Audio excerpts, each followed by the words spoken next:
A man's name ain't carved into stone by the money in his pocket. It's carved by the dirt under his nails, the promises he kept, and the kind of sons who will ride into a bad situation with calm eyes and steady hands.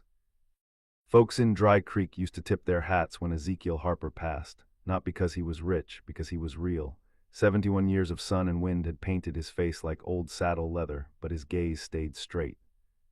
He spoke plain, paid honest, and worked harder than men half his age.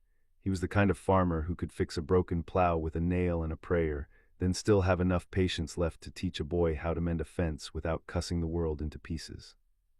If you're listening to this like a campfire tale, do yourself a favor and stay sharp. Dry Creek looks peaceful until you learn what kind of snakes can hide under a polished boot. That morning, Ezekiel hitched his mule to a small wagon and headed into town with 2 sacks of grain, a basket of eggs, and a hope he didn't say out loud. He needed seed credit for winter and a little time on his tax note. Just time, that was all he ever asked for, a sliver of mercy between bad rain and good luck. His farm sat out past the cottonwoods where the creek bent and the land turned stubborn. It wasn't much to look at from far off, just a low farmhouse, a barn that leaned like an old man listening, and rows of soil that had been turned and turned again by the same pair of hands for decades. But that place was his whole life, and it held the last of the sweet things too. A small grave beneath a cedar, where his wife Mary rested after she gave her last breath bringing their youngest into this world. Ezekiel had buried her with his own hands, then he'd stood up, wiped his eyes with the back of his sleeve, and raised 4 sons alone like the Lord had left him a mission and no instructions. He didn't talk about it much. Men in the West learned quick that grief was a private river, but you could see it in the way he kept Mary's Bible wrapped in cloth like it was fragile glass.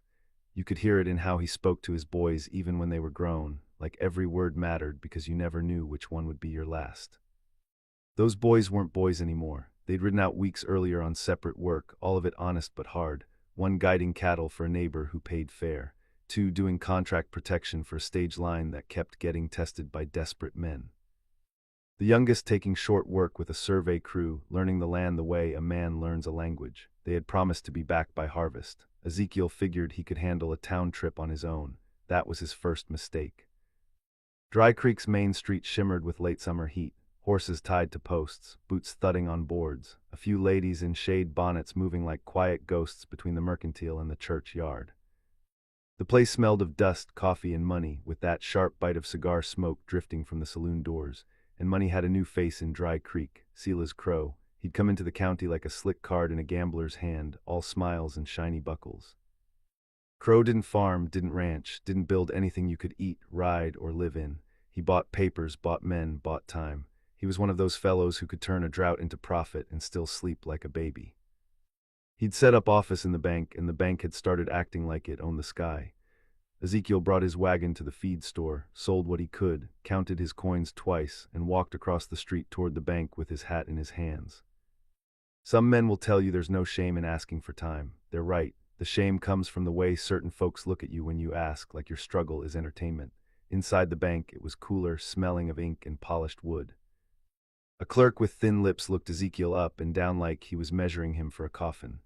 "I'm here about my note," Ezekiel said. The clerk pointed toward a door marked private. Ezekiel stepped in and found Silas Crow leaning back behind a desk, boots propped up, fingers laced across his belly. 2 men stood behind him with blank faces and the kind of hands that stayed close to their belts. Not deputies, not law, just paid weight. Crow grinned, all teeth and confidence. "Ezekiel Harper," he said like he'd been waiting on a show to start. "The creek farmer himself. Sit down if you can manage, or don't. I hear your knees ain't what they used to be." Ezekiel didn't sit. He stayed standing because he knew something about posture. If you sit in a man's office, you're already leaning toward agreement. "I'm short this month," Ezekiel said, steady. "Drought took my second planting. I can pay part. Need the rest to carry till harvest." Crow tapped a paper on his desk. "Harvest. Funny thing about harvest, Mr. Harper. It's a word men use when they want to pretend the future is guaranteed." Ezekiel's eyes stayed on Crow. "My future's built on work." Crow chuckled. "Your future is built on a creek I intend to own." That was the first honest thing Crow said.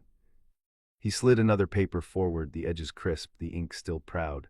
"Sell me your water rights in the strip of land on the South Bend. I'll clear your note. I'll even throw in a little coin so you can feel good about it." Ezekiel felt his jaw tighten.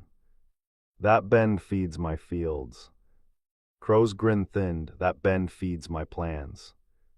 Ezekiel breathed once, slow, no. Crow leaned forward. Let me say it in a way your farmer ears might understand. You can sign or you can lose the place when the bank calls your note due, and this time I won't be friendly about it. Ezekiel stared at the paper like it was a snake on the floorboards, then he pushed it back without touching it. I didn't come to sell my life. Crow's eyes narrowed, then you came to beg. Ezekiel's voice stayed calm, but it sharpened. I came to ask for time I earned. Crow stood up so fast his chair scraped. Earned, he repeated, tasting the word like it offended him. You think the world owes you because you sweat, because you buried a wife, because you raised some half-wild sons out by the creek. Those two hired men behind him shifted like dogs sensing blood. Ezekiel's hand tightened around his hat. Don't speak of Mary. Crow walked around the desk, slow, enjoying the space between them. I'll speak of whatever I please in my own county. This ain't your county, Ezekiel said. Crow stopped close enough that Ezekiel could smell his cologne trying to hide the stink of arrogance. Crow's voice dropped. It will be. Then, for the pleasure of it, for the lesson of it, for the kind of cruelty that doesn't need a reason, Silas Crow slapped Ezekiel Harper across the face. It wasn't a punch meant to kill, it was worse than that. It was a slap meant to make an old man small. The sound cracked like a whip in that quiet office. Ezekiel's head turned with the force, and for half a breath he tasted copper. His cheek burned, but the real burn was deeper, down in the place where a man keeps his pride because it's all he can afford to keep. Crow smiled. Now, he said, you will sign. Or you will walk outside and tell everyone you couldn't pay, and you lost your land fair and proper. Ezekiel turned his face back, slow as a sunrise. Blood touched the corner of his mouth. His eyes were dark, not with panic, but with something older. He whispered, you made a mistake. Crow laughed. No, Ezekiel, you did. You lived long enough to think you were untouchable. Crow opened the door and marched Ezekiel out into the bank's front room, then out onto the boardwalk where half the town seemed to have gathered without admitting they were curious. News traveled fast when humiliation was the currency. The deputy stood near the hitching posts, not moving. The store owner lingered in his doorway, hands in his apron. Men from the saloon watched with interest, like a fight might break out and give them something to talk about besides their own failures. Crow raised the paper high. Dry Creek, he announced, loud and pleased. Witness a man learning that debts don't care about age. Mr. Harper here is about to sign away his water rights to clear his note. Ezekiel stood with his hat in his hands, shoulders squared, face stung red, and the whole town staring. A lesser man would have dropped his eyes. A lesser man would have looked for pity. Ezekiel looked at the ground once, but not from shame. He looked because he saw something in the dust, 4 sets of hoofprints, fresh, cutting across the street like a promise. Then the sound came. Not shouting, not chaos, just the steady approach of riders who weren't in a hurry because they weren't afraid of being late. Heads turned, conversations died. Even the saloon piano quit its lazy tinkling like the keys had decided to pay attention. 4 men rode in from the west, silhouetted in the glare, dust trailing behind them like a cloak. They didn't ride like drifters. They didn't ride like hired guns looking to impress. They rode like family coming home. The first was broad-shouldered, sitting tall in the saddle, reins loose, eyes clear. The second and third flanked him, moving in a perfect mirrored rhythm like they'd been trained to breathe together. The fourth, youngest, rode slightly behind, gaze sweeping the street with a quiet intensity that made men look away without understanding why. Each of them carried a rifle in a saddle scabbard, and each of them wore the calm expression of a man who had practiced one skill until it was as natural as blinking. Ezekiel didn't move, but something in his posture eased, like a weight shifted off his spine. Silas Crow's grin faltered when he recognized them, because the Harper boys weren't a rumor, they were an answer.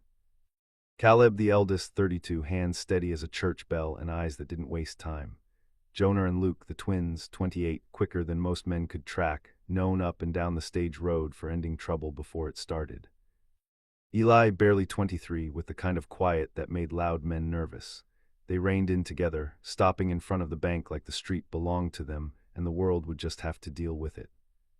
Caleb's gaze went first to his father's split lip, then to Crow's paper, then to Crow. His voice came out level, not raised, not shaking. Put that document down.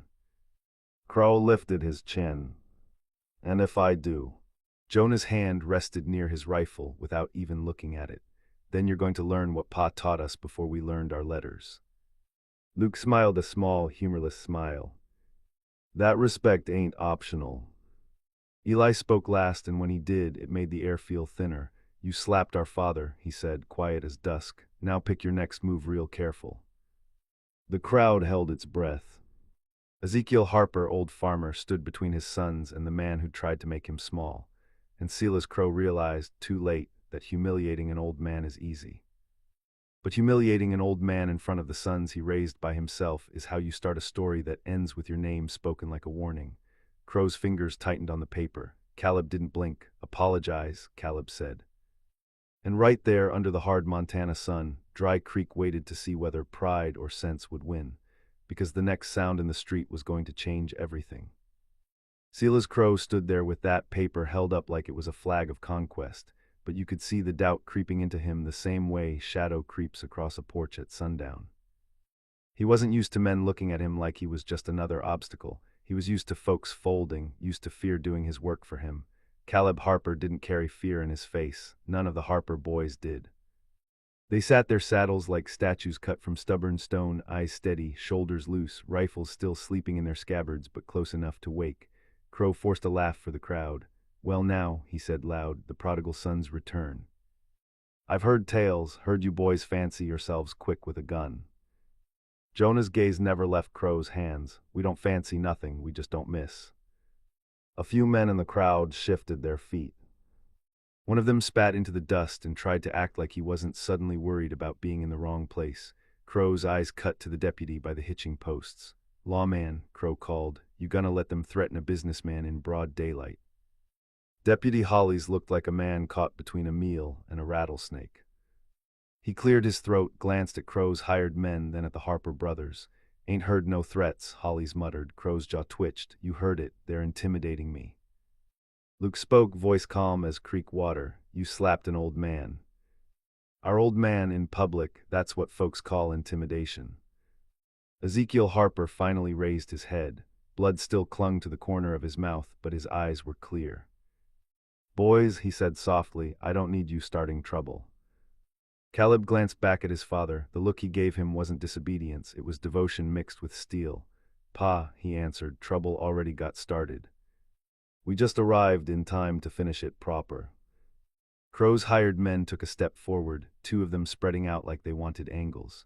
The crowd backed away in a slow ripple.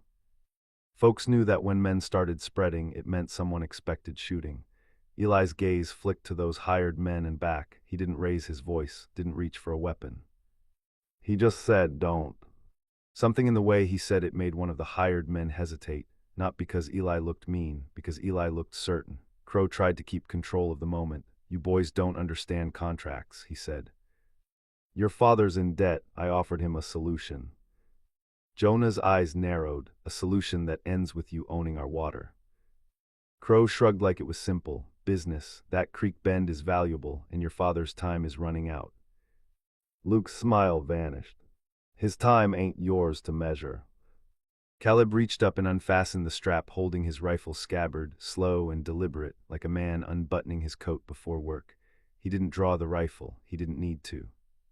The gesture alone sent a murmur through the crowd. He said, you're going to apologize right now, out loud, so everyone hears it. Crow's face reddened. Apologize to an old debtor. Ezekiel spoke again, low but firm. Sailors, you don't owe me nothing, but you will not speak of my wife again. Crow stared at him, and the cruelty returned to his eyes, because it was the only shield he knew. Mary Harper, he said loud, savoring it, must be turning in her grave seeing what you became. For a heartbeat the street went silent enough to hear a fly's wings. Caleb's hands stayed loose, but his voice changed, not louder. Just colder, you got one last chance to pull your tongue back. Crow smirked and leaned toward Ezekiel. What are they gonna do, old man? Shoot me in front of the whole town. They'll hang for it. That's when Ezekiel did something the town didn't expect. He lifted his hand and wiped the blood from his lips slow. Then he set his hat on his head. Then he stepped forward so he stood between Crow and his sons like a fence post planted deep. He said, boys, I raised you to defend your name, not stain it. Jonah's jaw clenched. Pa, he. I know what he did, Ezekiel cut in. I felt it, but you don't answer every slap with lead. That's how men become the kind of animal they claim to hate. Luke looked torn, like two teachings were wrestling in him. Protect Pa and obey Pa. Eli's eyes stayed on Crow. He won't stop, Eli said softly, not until he thinks he owns you. Ezekiel nodded once. Then we handle him the way we handle coyotes, not with rage, with smart. Crow laughed again, louder, trying to turn the crowd back into his side. Hear that? Even your old man knows you ain't got the guts. Caleb didn't flinch. He spoke over Crow, voice aimed at Deputy Hollies. You saw him strike my father. Hollies swallowed. I seen a disagreement. Jonah's head turned toward the deputy, eyes hard. You seen an assault. Crow waved a hand. Come now, deputy. I'm sure we can settle this like civilized men. Ezekiel looked at Hollies. I'm filing complaint, he said, and I'm requesting protection on my property against unlawful seizure. The crowd murmured again. It sounded like wind moving through dry grass, uneasy and restless. Hollies shifted, caught between fear of Crow and the sudden attention of 4 Harper sons who looked like they'd seen gunfire and didn't scare easy. Ezekiel, he said, you know the court ain't quick. I know, Ezekiel replied. That's why I'm doing it now. Crow's smile returned thin and sharp. File what you want, paper don't stop progress. Caleb's eyes narrowed slightly. Paper can bury a man too, if it's the right paper. Crow tilted his head, amused. And which paper would that be? Jonah answered, a warrant. Luke added, an injunction. Eli finished, or a confession. Crow scoffed and made a show of folding the document, slipping it into his coat. You boys are entertaining. But the Harper place is mine one way or another. That creek will be rerouted, those fields will dry, and your father will sign when hunger makes him polite. He took one step closer to Ezekiel, enough to be insulting. Then he leaned in and spoke low so only the Harpers and his hired men heard. Tonight, he whispered, I'm going to remind you what happens when a farmer thinks he can say no. Ezekiel held his gaze. Don't do it, Silas. Crow straightened loud again for the audience. Gentlemen, he announced, it's been a pleasure. I do hope Mr. Harper finds a way to pay what he owes. Then he turned and strode toward the saloon as if he'd won. His 2 hired men followed, but one of them glanced back at the Harper boys with a look that wasn't brave. It was worried. The moment Crow was out of earshot, the street exhaled. People started moving again, talking in hushed voices like the air itself might carry secrets. Caleb slid off his horse and went straight to his father. He reached up and gently touched Ezekiel's cheek where the slap had landed. Does it hurt? Caleb asked. Ezekiel gave a dry little smile. I've been kicked by a mule with worse manners. Jonah stepped in, anger vibrating under his calm. Pa, why'd you stop us? That man needs to be taught. Ezekiel looked at each of his sons in turn. He wants you to shoot him, Ezekiel said. Not because he wants to die, because he wants you to look like criminals. He wants the town to fear you. He wants the law to turn its back. Then he takes everything and calls it justice. Luke frowned, so what do we do? Ezekiel's eyes shifted toward the bank, toward Crow's office, toward the quiet machinery of paper and power. We beat him at his own game, he said. We find out what he's hiding. Eli's voice stayed quiet. Men like that always hide something. Caleb nodded slowly, then we start asking questions. They moved as a unit, guiding their horses off the main street and toward the livery stable where a man named Otto kept his mouth shut if you paid him in coin or respect. Ezekiel's wagon was already there. Otto came out, wiping his hands on a rag. He saw the blood on Ezekiel's lip and his face tightened. Crow do that. Ezekiel didn't answer. Caleb did. We're gonna need stalls for 4 horses and a quiet word. Otto glanced up and down the street, then jerked his head toward the back, behind the hay. They led their horses around to the rear where the sound of the town softened. Flies buzzed. Hay smelled sweet and sharp. The Harper brothers stood close, forming a circle around their father like they'd done since they were small. Caleb spoke first. Tell us everything, Pa, not just about today, about the note, about the creek. About who Crow's working with. Ezekiel took a breath. It started 6 months ago, he said. Crow bought into the bank. Then he started offering loans with kinder terms than anyone else. Folks took them because folks were hurting. Then the terms changed, fees, penalties. He got men signing papers they didn't understand. Luke's eyes narrowed, predatory. Worse, Ezekiel said, he got surveyors out by my creek 3 days ago. Marked stakes like they already owned it.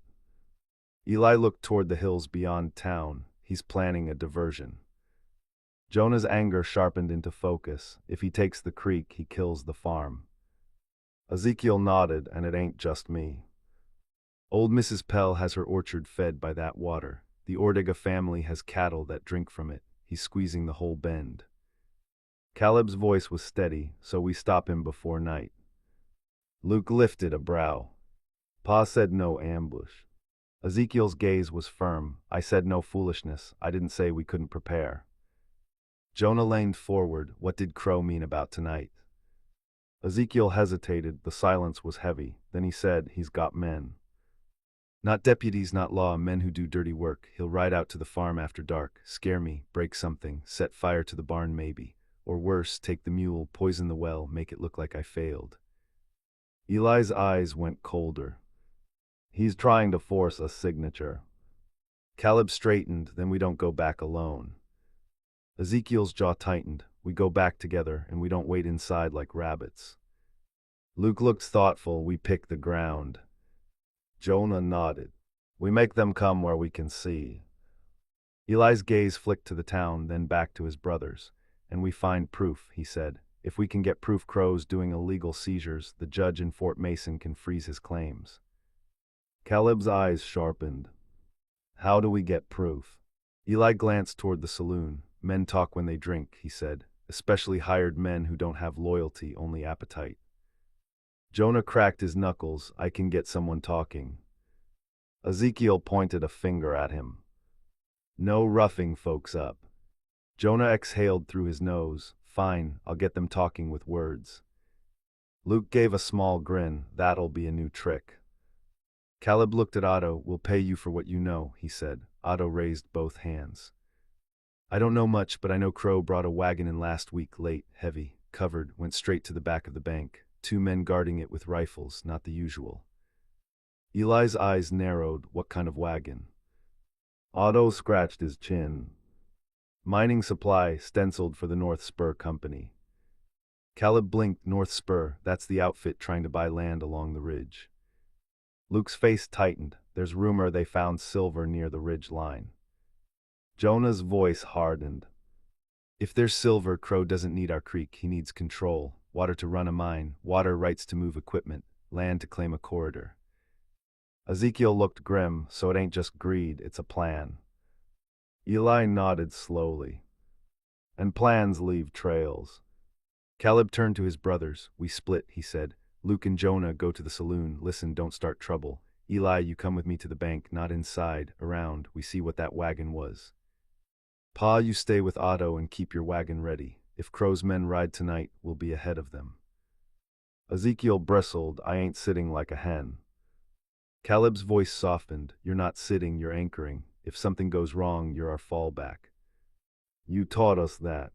Ezekiel held his eldest son's gaze, then nodded once. All right, but you boys remember something. Luke asked, what's that? Ezekiel's voice turned low, the way it did when he was teaching. You can be right and still lose if you let anger drive. Crow wants you angry, don't give him the reins. Jonah swallowed hard, then nodded. Yes, Pa. They moved fast, but not frantic. Luke and Jonah walked toward the saloon like men looking for a drink, hats low, shoulders loose. Caleb and Eli circled the bank from the alley side, stepping around crates and barrels, watching for movement. The sun slid west. Shadows stretched long. The town's normal sounds kept going, but something under it shifted. The air carried that feeling a place gets before a storm, when birds go quiet and even dogs stop barking. Behind the bank, Caleb found wheel ruts, fresh, deep. A heavy load had rolled through here not long ago. Eli crouched, touching the dirt. Recent, he murmured. Last night or early morning. Caleb's eyes scanned the back wall. There, he whispered. A small window, high and narrow, partly covered by slats, not meant for entry, meant for air. Eli stepped onto a crate, careful, silent. He leaned in just enough to look. His face tightened. Caleb asked, barely moving his mouth, what do you see? Eli's eyes stayed fixed. Crates, he whispered. A lot, marked North Spur and metal. Caleb's pulse thudded. Tools. Eli shook his head once. No, not tools. He swallowed. Rifles, he said. Caleb's jaw hardened. He's arming men. Eli's gaze sharpened further, and there's paperwork on a table, maps, survey lines. Caleb looked toward the street. We need a copy. Eli exhaled slowly. We can't break in. Not yet. Caleb's eyes flicked to the lock on the back door, then to the window slats, then to the ground. A plan formed, quiet and deadly, but before he could speak it, a laugh drifted from around the corner. Crow's voice. He was coming out back with his hired men. Caleb and Eli stepped into shadow without thinking, flattening against the wall between stacked barrels, breath controlled. Crow's boots scraped dirt. Tonight, Crow was saying, amused, we ride out and make old Harper understand consequences. One of the hired men chuckled, and his boys. Crow's tone turned sour. Boys come and go. They can't be everywhere at once. Caleb's hands tightened into fists. Eli stayed still as stone, but his eyes were dangerous. Crow continued, we don't kill, not yet. We scare, burn the haystack, break the pump, maybe take the mule. Then tomorrow he signs, and if those sons of his think about making it public, we call them outlaws. The other man asked, Deputy Hollies won't interfere. Crow laughed. Hollies likes his job. Hollies likes his pay. Hollies will look the other way. Caleb felt something cold settle in his chest. This wasn't just bullying. It was rot spreading through law itself. Crow and the men moved toward the stable area, still laughing. Caleb waited until their footsteps faded, then looked at Eli. Eli whispered, now we know. Caleb nodded, now we prepare. They slipped away through the alley and cut toward the livery, where Ezekiel waited. The sun was nearly kissing the hills, painting the sky with orange and blood-red streaks like the day itself knew what kind of night was coming. And somewhere in the saloon, Luke and Jonah were sitting quiet with their ears open, waiting for the kind of loose talk that could hang a rich man without firing a shot. Because the Harper boys didn't just shoot straight, they thought straight too, and Silas Crow was about to learn that humiliating an old farmer was easy, but surviving the sons he raised alone was something else entirely. By the time Caleb and Eli made it back to Otto's livery, the sun had dropped low enough to set the dust on fire. The street looked calm again, like the town had decided to pretend nothing happened. But calm in places like Dry Creek was often just a lid held down by fear. Ezekiel sat on an upturned bucket by his wagon, chin lifted, hat on, eyes forward. He didn't look like a man who'd been slapped and humiliated. He looked like a man who'd been tested and found his spine still worked. Luke and Jonah arrived a moment later from the saloon, moving easy, hands empty, faces unreadable until they stepped into the shade behind the stable. Jonah spoke first. Crow's got men hired for tonight, 8 of them, maybe 10. They're meeting behind the saloon when the lamps get lit. Luke added, and he's been promising them North Spur money, not bank wages. North Spur. Ezekiel's gaze sharpened, so it's true. Eli nodded, crates of rifles in the bank, maps, survey lines, Crow's stocking up like he's building a private army. Caleb leaned in, voice low, and we heard him say it, Pa. He's riding out tonight to scare you into signing. He thinks you'll be alone. Ezekiel's jaw tightened, but he didn't let anger drive the wagon. Then we make sure he's wrong. Luke glanced toward the street. Town's too quiet. Folks heard what happened. They're watching, but they won't stand up unless someone shows them where to plant their feet. Ezekiel looked at his sons one by one, 4 grown men, 4 steady pairs of hands. 4 hearts he'd forged with hard work and harder lessons. You boys remember the rules, Ezekiel said. No shooting unless you must. We don't become what we're fighting. Jonah let out a slow breath. Pa, if they come to burn the farm. We stop them, Ezekiel said, smart, clean, and with proof. Caleb's eyes held his father's. We can get proof. Eli spoke, quiet as a lock clicking shut. We need 1 man talking, 1 name on record. 1 confession, then we take it to Judge Harlan in Fort Mason at first light. Luke's mouth set, and what about Deputy Hollies? Ezekiel's voice went flat. If Hollies is bought, then Hollies gets exposed too. Caleb turned to Otto. You got a lantern and a spare blanket.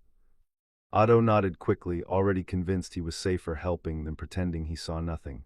Got both, and a shovel if you need it. We won't need a shovel, Ezekiel said, and there was something in his tone that made Otto decide he believed him. They moved out before twilight fully died, not in a rush, not in a panic. 4 horses, 1 wagon, and a mule that plodded like it had done its share of surviving. They took the back roads, cutting around the cottonwoods and the low hills so no one in town could watch them go. The Harper place came into view as the last light thinned, a squat farmhouse, a leaning barn, fences in need of mending. Fields that looked tired but honest. To someone like Crow, it was a scrap. To Ezekiel, it was Mary's laughter in the kitchen. It was 4 boys, bare feet on the porch. It was winter nights by a stove, learning letters by firelight. It was the only home he'd ever wanted. Caleb reined in by the cottonwoods along the creek bend. We don't wait inside, he said. Ezekiel nodded. No, we choose our ground. Luke pointed with his chin toward the old irrigation ditch that ran near the barn, a shallow cut lined with stones and weeds. That ditch gives cover and sight lines. If they come by the lane, they'll be in the open. Jonah glanced at the pump house. If they aim for the well, they'll pass right between the shed and the corral. That's a choke. Eli, eyes scanning the darkening edges of the property, said, they'll split. Crow likes his men to feel bold. He'll send 2 to the barn, 2 to the pump, the rest to circle the house. Caleb looked at his father. Pa, you take the porch corner high enough to see the lane. If anyone reaches the steps, you call it. Ezekiel started to protest out of habit, then stopped. He taught them this way of thinking. He wouldn't insult it now. All right, he said, but don't treat me like a relic. Jonah gave him a brief smile, never did. They set their positions with the same quiet efficiency they'd used as boys when coyotes came sniffing the henhouse. The difference was these coyotes wore boots and carried torches. Caleb and Luke lay low along the irrigation ditch, rifles supported on rolled blankets, barrels angled toward the lane and the open ground near the barn. Jonah took the shadow by the pump house, close enough to hear footsteps, far enough to see without being seen. Eli climbed into the hayloft of the barn, just inside the open slats, where the darkness made him disappear and the height made him deadly precise. Ezekiel sat back in the rocker by the porch post, rifle across his knees like it belonged there. The lamp inside the house stayed dim, so from a distance the place looked asleep. Minutes passed, crickets sang, the mule chewed. The creek kept moving like it didn't know men were capable of ugly. Then a sound drifted in from the south. Hooves, slow and careful. Caleb's fingers tightened once, then loosened. His breathing stayed steady. A sharpshooter's mind ain't the kind that flares. It narrows. 4 riders appeared first, shadows against the pale strip of moonlit lane, then more behind them, spaced out like they'd practiced. Not soldiers, but men who thought they were clever. And in the middle, riding with that smug posture like the night itself owed him respect, was Silas Crow. He halted just beyond the fence line and signaled with his hand. 2 men slid off their horses near the barn, carrying something long and wrapped. Another pair headed toward the pump house. The rest angled toward the front, spreading to surround. Crow called out, voice loud enough to carry. Evening, mister. Harper, thought I'd stop by to offer one last chance at civility. Ezekiel didn't answer. Crow chuckled. Sleepy, that's fine, my men will wake you. The 2 near the barn moved toward the haystack with a torch. Jonah watched his pair creeping toward the pump, hands ready to pry, maybe to smash. Caleb's eyes met Luke in the dark, and Luke nodded once. Caleb lifted his rifle and fired. The shot cracked sharp and clean. It didn't hit flesh. It hit the torch. The flame vanished in a puff and scatter of sparks. The torch handle snapped and dropped into the dirt. The torchbearer yelped and stumbled back, more surprised than hurt, staring into the dark like the night had slapped him. Before he could recover, Eli's voice floated from the barn loft, calm and cold. Drop what you're holding and put your hands where I can see them. Another shot rang out, again not to kill, but to teach. Luke's bullet cut through the strap of a satchel slung over one man's shoulder. The satchel fell into the dust with a clink of glass and metal. Lamp oil, Luke said softly to himself. They came to burn.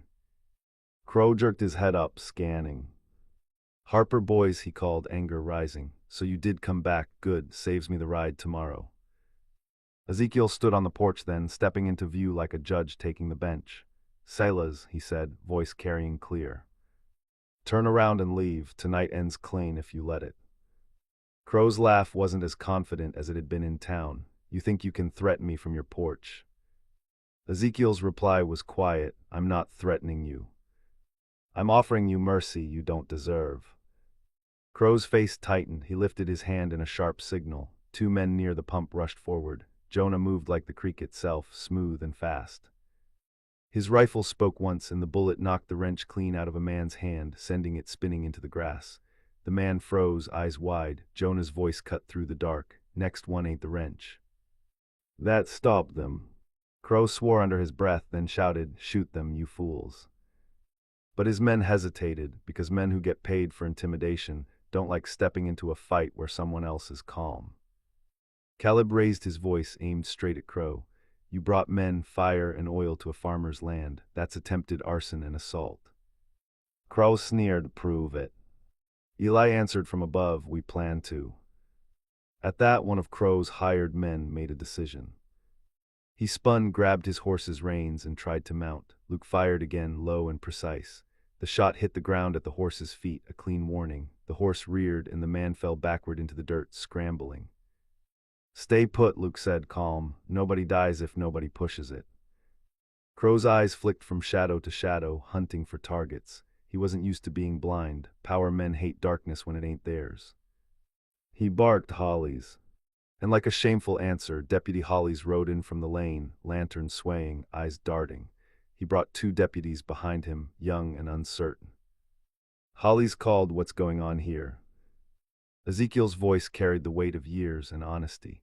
"What's going on is Sila's Crow tried to burn my property and intimidate me into signing away my water rights." Crow snapped, "This is a misunderstanding.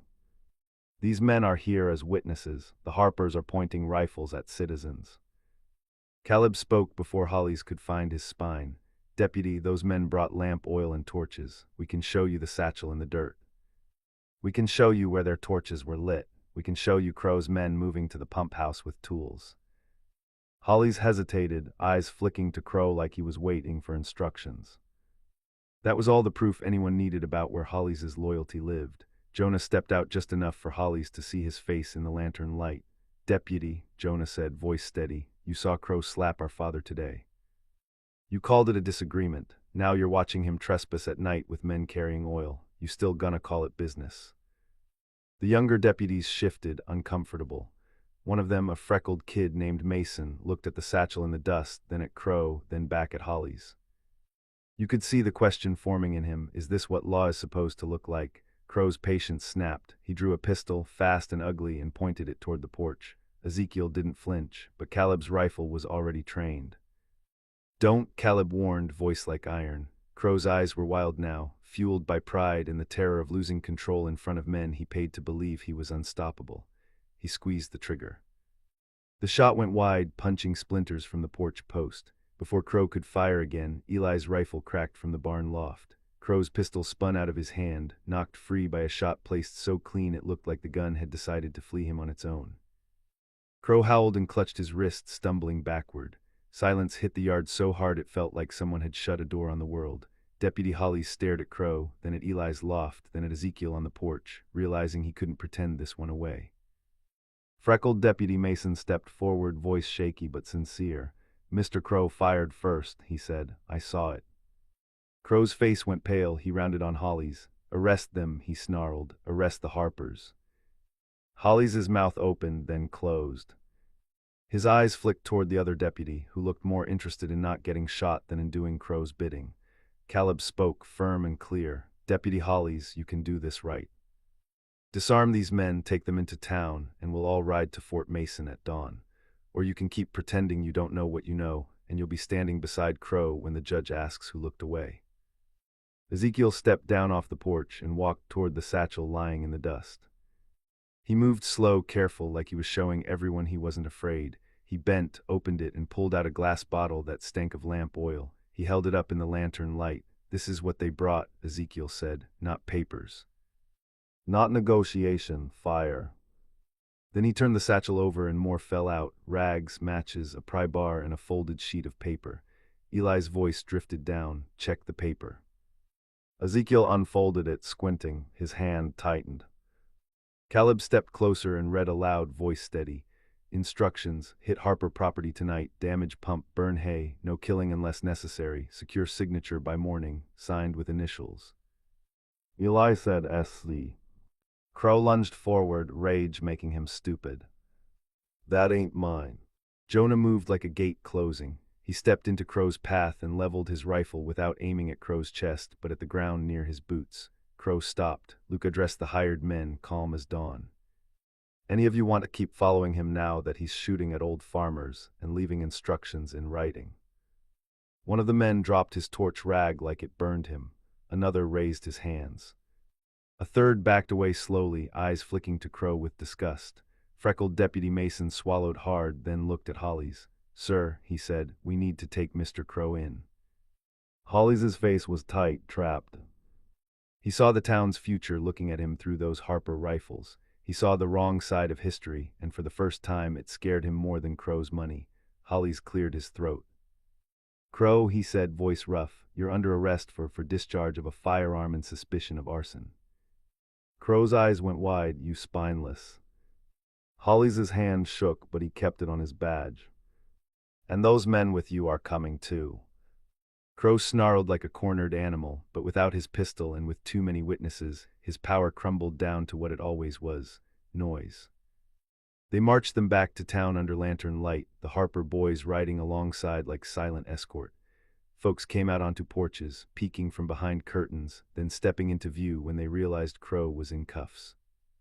By the time they reached the jailhouse, half of Dry Creek stood in the street. Old Mrs. Pell was there, shawl tight around her shoulders. Mr. Ortega stood with his sons, faces hard. Even the store owner who'd watched earlier stepped forward, eyes on the ground like he was ashamed he hadn't spoken sooner. Ezekiel looked at them all and said one simple thing, this creek feeds us, all of us. I won't let a paper man poison it. Something shifted in the crowd, not just anger, courage. That night Caleb and Eli didn't sleep. They took the folded instruction sheet, the satchel, and the bottles into the jailhouse office. Eli wrote down every word Crow had said on the property, careful and exact. Luke and Jonah watched the hired men, who now looked more eager to talk than fight. One of them, a narrow-faced fellow with nervous eyes, finally cracked under the weight of what he'd been part of. He confessed to being paid by Crow. He confessed about the rifles in the bank. He confessed that Crow had promised them North Spur money once the corridor was secured. That confession, written down and signed, was the final nail. At first light, the Harpers hitched Ezekiel's wagon and rode hard to Fort Mason with Deputy Mason, leaving Hollies to stew in Dry Creek and pray the judge didn't ask too many questions. The road was long and dusty, but there was a steady strength in the way they moved, like a family walking a plank bridge together without looking down. Judge Harlan listened with a face that didn't soften. He examined the satchel, the instructions, the confession. He heard Ezekiel's account of the slap in the bank, and then he heard about Crow firing first on the farm. When the judge finally spoke, his voice was quiet and final. Mr. Crow will be held for trial. All claims against Mr. Harper's property are frozen pending investigation. The bank will be audited. North Spur's involvement will be examined. Ezekiel didn't smile. He just bowed his head a fraction, like a man grateful for justice but not surprised by it. He'd always believed truth had weight, even when it took time to fall. Back in Dry Creek, news traveled faster than any horse. Folks gathered at the bank like it was a wounded animal. Men who'd been silent found their voices. Women who'd signed papers they hadn't understood demanded copies. The store owner who'd watched Ezekiel get slapped stepped forward and said, loud enough for everyone to hear, I saw it.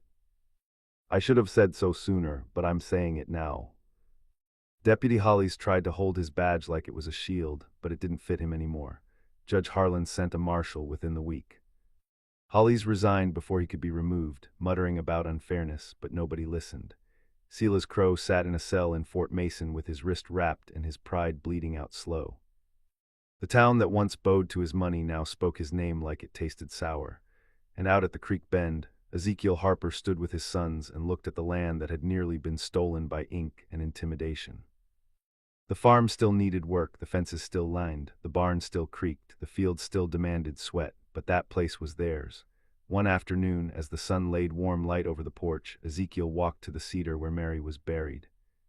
His sons followed, quiet and respectful, hats in hands. Ezekiel knelt, pressed his palm to the earth, and spoke low.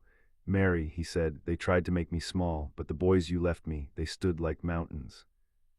Caleb swallowed, throat tight. Luke stared at the horizon, blinking slow. Jonah's jaw worked like he was chewing through something hard. Eli looked down at the grave and murmured, "We did it clean, Ma. Like Pa taught us." Ezekiel rose, older than he'd been before the slap, but steadier too. He turned back to the house, and for the first time since town, there was a faint peace in his eyes. They planted new posts that week. They repaired the pump house. They stacked hay higher than before, not because they wanted to prove something, but because survival in the West was always a statement. Neighbors came by with nails and boards and quiet apologies for watching and not speaking. Ezekiel accepted the help without bitterness. He knew fear made cowards out of good folks, but he also knew courage could be taught. One evening, as the sky turned copper and the creek sang through the cottonwoods, the 5 Harpers sat on the porch. Ezekiel rocked slow. Caleb sipped coffee. Luke cleaned his rifle without hurry. Jonah whittled a piece of cedar into a small rose, hands moving the way they did when his mind was finally calm. Eli watched the fields like he was memorizing them. Ezekiel looked at his sons and let the truth settle into the air between them. "A man's legacy," he said, voice quiet, "ain't measured by the acres he owns." Caleb glanced at him. "No." Ezekiel's eyes warmed. "It's measured by the sons who show up when the world tries to spit on his name." Jonah gave a short, honest laugh. "You raised us stubborn." Luke nodded. "And straight."